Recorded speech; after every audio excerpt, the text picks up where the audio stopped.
ओम शांति। 26 दिसंबर 2024 के ईश्वरीय महावाक्य। पहले सुनते हैं आज की मुरली से होमवर्क। बाबा ने कहा, तुम अभी पढ़ाई पढ़ रहे हो। यह पढ़ाई है पतित से पावन बनने की। तुम्हें यह पढ़ना और पढ़ाना है। बाप इस दादा में प्रवेश हो, हमें मनुष्य से देवता अर्थात विकारी से निर्विकारी बनाने के लिए गीता का ज्ञान सुना रहे हैं। इसी निश्चय से रमण करना है। श्रीमत पर चलकर श्रेष्ठ गुणवान बनना है। याद की यात्रा से बुद्धि को सोने का बर्तन बनाना है। ज्ञान बुद्धि में सदा बना रहे, उसके लिए मुरली जरूर पढ़नी व सुननी है। और अब सुनते हैं महावाक्यों को विस्तार से। मुरली का सार। मीठे बच्चे, तुम अभी पढ़ाई पढ़ रहे हो। यह पढ़ाई है पतित से पावन बनने की। तुम्हें यह पढ़ना और पढ़ाना है। प्रश्न, दुनिया में कौन सा ज्ञान होते हुए अज्ञान अंधियारा है? उत्तर, माया का ज्ञान जिससे विनाश होता है, मून तक जाते हैं। यह ज्ञान बहुत है, लेकिन नई दुनिया और पुरानी दुनिया का ज्ञान किसी के पास नहीं है। सब अज्ञान अंधियारे में है। सभी ज्ञान नेत्र से अंधे हैं। तुम्हें अभी ज्ञान का तीसरा नेत्र मिलता है। तुम नॉलेजफुल बच्चे जानते हो, उनों की ब्रेन में विनाश के ख्यालात हैं, तुम्हारी बुद्धि में स्थापना के ख्यालात हैं। ओम शांति। बाप इस शरीर द्वारा समझाते हैं। इनको जीव कहा जाता है। इनमें आत्मा भी है और मैं भी इसमें आकर बैठता हूँ। यह तो पहले पहले पक्का होना चाहिए। इनको दादा कहा जाता है। यह निश्चय बच्चों को बहुत पक्का होना चाहिए। इस निश्चय में ही रमण करना है। बरोबर बाबा ने जिसमें पधरामणी की है, वह बाप खुद कहते हैं, मैं इनके बहुत जन्मों के अंत में आता हूँ। बच्चों को समझाया गया है, यह है सर्व शास्त्र शिरोमणि गीता का ज्ञान। श्रीमत अर्थात श्रेष्ठ मत। श्रेष्ठते श्रेष्ठ मत है एक भगवान की, जिसकी ही श्रेष्ठ मत से तुम देवता बनते हो। बाप खुद कहते हैं, मैं आता ही तब हूँ जब तुम भ्रष्ट मत पर पतित बन जाते हो। मनुष्य से देवता बनने का अर्थ भी समझना है। विकारी मनुष्य से निर्विकारी देवता बनाने बाप आते हैं। सतयुग में मनुष्य ही रहते हैं, परंतु दैवी गुण वाले। अभी कलयुग में है सभी आसुरी गुण वाले।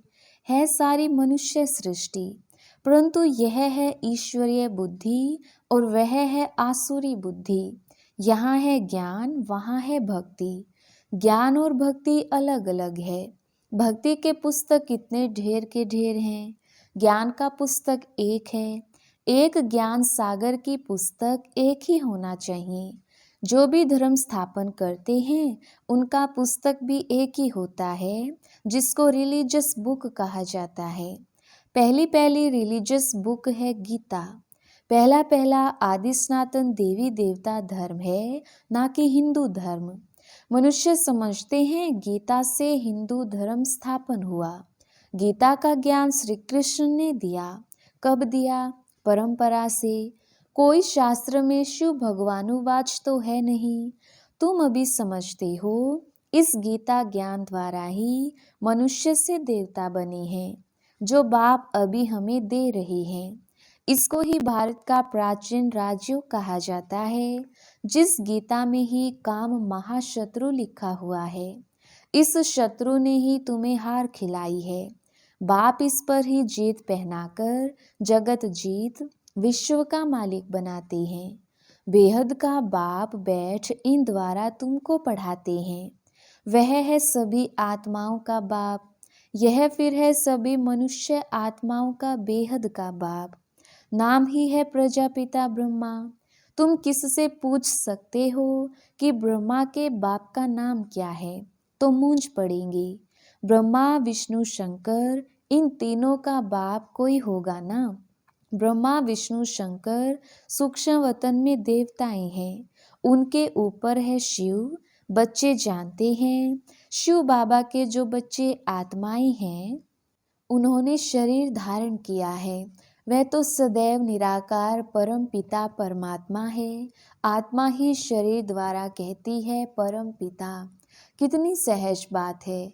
इनको कहा जाता है अलफ और बे की पढ़ाई। कौन पढ़ाती है? गीता का ज्ञान किसने सुनाया? श्री कृष्ण को तो भगवान कहा नहीं जाता, वह तो देहधारी है, ताजधारी है। शिव तो है निराकार, उन पर तो कोई ताज आदि है नहीं, वही ज्ञान का सागर है। बाप ही बीज रूप चैतन्य है, तुम भी चैतन्य हो। सभी झाड़ों के आदि मध्य अंत को तुम जानते हो। भल तुम माली नहीं हो, परंतु समझ सकते हो कि बीज कैसे डालते हैं, उनसे झाड़ कैसे निकलता है। वह है जड़, यह है चैतन्य। आत्मा को चैतन्य कहा जाता है। तुम्हारी आत्मा में ही ज्ञान है और किसी आत्मा में ज्ञान हो नहीं सकता। तो बाप चैतन्य मनुष्य सृष्टि का बीज रूप है। यह चैतन्य क्रिएशन है। वह सभी है जड़ बीज। ऐसे नहीं कि जड़ बीज में कोई ज्ञान है, यह तो है चैतन्य बीज रूप। उनमें सारे सृष्टि की नॉलेज है। झाड़ की उत्पत्ति, पालना, विनाश का सारा उनमें ज्ञान है। फिर नया झाड़ कैसे खड़ा होता है, वह है गुप्त। तुमको ज्ञान भी गुप्त मिलता है। बाप भी गुप्त आए हैं। तुम जानते हो यह कलम लग रहा है, अभी तो सभी पतित बन गए हैं। अच्छा, बीज से पहला पहला पत्ता निकला, वह कौन था? सत्युग का पहला पत्ता तो श्री कृष्ण को ही कहेंगे, लक्ष्मी नारायण को नहीं कहेंगे। नया पत्ता छोटा होता है, पीछे बड़ा होता है। तो इस बीज की कितनी महिमा है। यह तो चैतन्य है ना। भल दूसरे भी निकलते हैं, धीरे धीरे उनकी महिमा कम होती जाती है। अभी तुम देवता बनते हो, तो मूल बात है हमको दैवी गुण धारण करने हैं, इन जैसा बनना है। चित्र भी हैं। यह चित्र ना होते तो बुद्धि में ज्ञान कैसे आता? यह चित्र बहुत काम में आते हैं। भक्ति मार्ग में इन चित्रों की पूजा होती है और ज्ञान मार्ग में तुमको इन्हों से ज्ञान मिलता है कि इन जैसा बनना है। भक्ति मार्ग में ऐसा नहीं समझेंगे कि हमको ऐसा बनना है। भक्ति मार्ग में मंदिर आदि कितने बनवाते हैं। सबसे जास्ती मंदिर किसके होंगे? जरूर शिव बाबा के ही होंगे। फिर उनके बाद क्रिएशन के होंगे। पहली क्रिएशन यह लक्ष्मी नारायण है, तो शिव के बाद इनकी पूजा जास्ती होगी। माताएं जो ज्ञान देती हैं उनकी पूजा नहीं, वह तो पढ़ती हैं। तुम्हारी पूजा अभी नहीं होती है क्योंकि तुम अभी पढ़ रहे हो। जब तुम पढ़कर अनपढ़ बनेंगे फिर पूजा होगी। अभी तुम देवी देवता बनते हो। सत्युग में बाप थोड़ी पढ़ाने जाएगा, वहाँ ऐसी पढ़ाई थोड़ी होगी। यह पढ़ाई पतितों को पावन बनाने की है। तुम जानते हो हमको जो ऐसा बनाते हैं उनकी पूजा होगी, फिर हमारी भी पूजा नंबरवार होगी। फिर गिरते गिरते 5 तत्वों की भी पूजा करने लग पड़ते हैं। 5 तत्वों की पूजा माना पतित शरीर की पूजा। यह बुद्धि में ज्ञान है कि इन लक्ष्मी नारायण का सारे सृष्टि पर राज्य था। इन देवी देवताओं ने राज्य कैसे और कब पाया, ये किसको पता नहीं है। लाखों वर्ष कह देते हैं। लाखों वर्ष की तो बात किसकी बुद्धि में बैठ ना सके, इसलिए कह देते यह परंपरा से चला आता है। अभी तुम जानते हो देवी देवता धर्म वाले और धर्मों में कन्वर्ट हो गए हैं। जो भारत में है वे अपने को हिंदू कह देते हैं, क्योंकि पतित होने कारण देवी देवता कहना शोभता नहीं। परंतु मनुष्यों में ज्ञान कहाँ, देवी देवताओं से भी ऊंचा टाइटल अपने पर रखवाते हैं। पावन देवी देवताओं की पूजा करते माथा झुकाते हैं, परंतु अपने को पतित समझते थोड़ी हैं। भारत में खास कन्याओं को कितना नमन करते हैं, कुमारों को इतना नहीं करते। मेल से ज़्यादा फीमेल को नमन करते हैं, क्योंकि इस समय ज्ञान अमृत पहले इन माताओं को मिलता है। बाप इनमें प्रवेश करते हैं। यह भी समझते हो यह ज्ञान की बड़ी नदी है। ज्ञान नदी भी है फिर पुरुष भी है। ब्रह्मपुत्रा नदी सबसे बड़ी है, जो कलकत्ता तरफ सागर में जाकर मिलती है। मेला भी वहाँ ही लगता है, परंतु उन्हें यह पता नहीं कि यह आत्माओं और परमात्मा का मेला है। वह तो पानी की नदी है जिसका नाम ब्रह्मपुत्रा रखा है। वह तो कोई ब्रह्म को ईश्वर कह देते हैं, इसलिए ब्रह्मपुत्रा को पावन समझते हैं। पतित पावन वास्तव में गंगा को नहीं कहा जाता है। यहाँ सागर और ब्रह्मा नदी का मेल है। बाप कहते हैं यह फीमेल तो नहीं है जिस द्वारा एडॉप्शन होती है। यह बहुत गुह्य समझने की बातें हैं जो फिर प्रायलोप हो जानी है। फिर बाद में मनुष्य इस आधार पर शास्त्र आदि बनाते हैं। पहले हाथ के लिखे हुए शास्त्र थे, बाद में बड़ी बड़ी मोटी किताबें छपवाई हैं। संस्कृत में श्लोक आदि थे नहीं। यह तो बिल्कुल सहज बात है।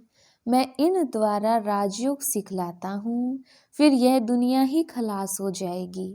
शास्त्र आदि कुछ भी नहीं रहेंगे। फिर भक्ति मार्ग में यह शास्त्र आदि बनेंगे। मनुष्य समझते हैं यह शास्त्र आदि परंपरा से चले आए हैं। इसको कहा जाता है अज्ञान अंधियारा। अभी तुम बच्चों को बाप पढ़ाते हैं जिससे तुम सोजरे में आए हो। सतयुग में है पवित्र प्रवृत्ति मार्ग, कलयुग में सभी अपवित्र प्रवृत्ति वाले हैं। यह भी ड्रामा है। बाद में है निवृत्ति मार्ग, जिसको संन्यास धर्म कहते हैं। जंगल में जाकर रहते हैं, वह है हद का संन्यास। रहते तो इस पुरानी दुनिया में हैं, अभी तुम जाते हो नई दुनिया में। तुम्हें तो बाप से ज्ञान का तीसरा नेत्र मिला है, तो तुम कितने नॉलेजफुल बनते हो। इससे जास्ती नॉलेज होती ही नहीं। वह तो है माया की नॉलेज जिससे विनाश होता है। वो लोग मून पर जाकर खोज करते हैं, तुम्हारे लिए कोई नई बात नहीं। यह सभी माया का पोंप है।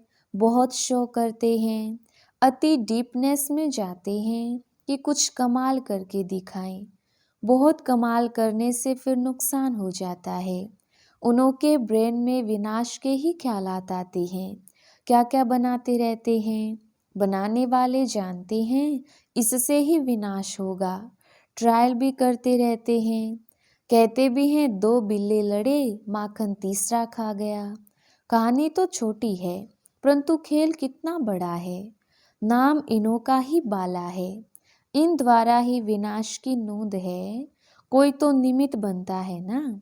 क्रिश्चियन लोग समझते हैं पैराडाइज था, पर हम नहीं थे। इस्लामी बौद्धि भी नहीं थे, फिर भी क्रिश्चियन लोगों की समझ अच्छी है।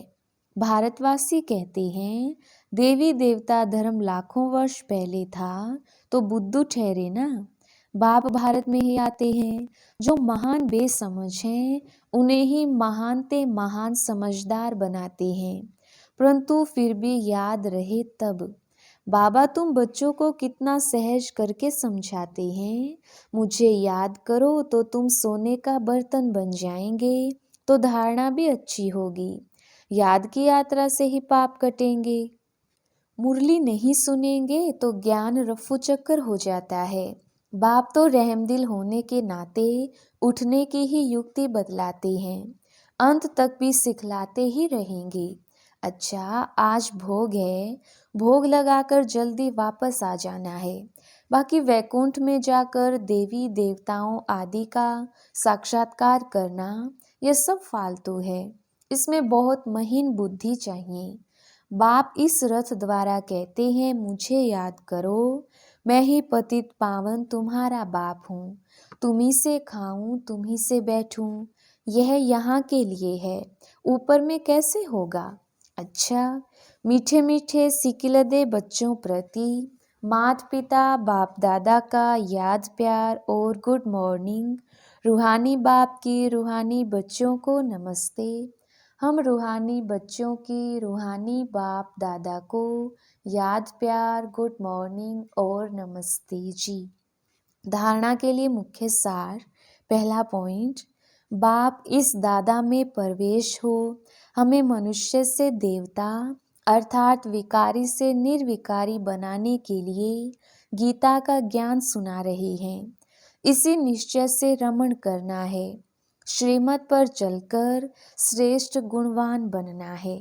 दूसरा पॉइंट, याद की यात्रा से बुद्धि को सोने का बर्तन बनाना है। ज्ञान बुद्धि में सदा बना रहे, उसके लिए मुरली जरूर पढ़नी व सुननी है। वरदान, अपने पोजीशन की स्मृति द्वारा माया पर विजय प्राप्त करने वाले निरंतर योगी भव। विस्तार, जैसे स्थूल पोजीशन वाले अपनी पोजीशन को कभी भूलते नहीं, ऐसे आपका पोजीशन है मास्टर सर्वशक्तिमान। इसे सदा स्मृति में रखो और रोज अमृत वेले इस स्मृति को इमर्ज करो तो निरंतर योगी बन जाएंगे और सारा दिन उसका सहयोग मिलता रहेगा। फिर मास्टर सर्वशक्तिमान के आगे माया आ नहीं सकती। जब आप अपनी स्मृति की ऊंची स्टेज पर रहेंगे तो माया चींटी को जितना सहज हो जाएगा। स्लोगन, आत्मा रूपी पुरुष को श्रेष्ठ बनाने वाले ही सच्चे पुरुषार्थी हैं। अच्छा, ओम शांति।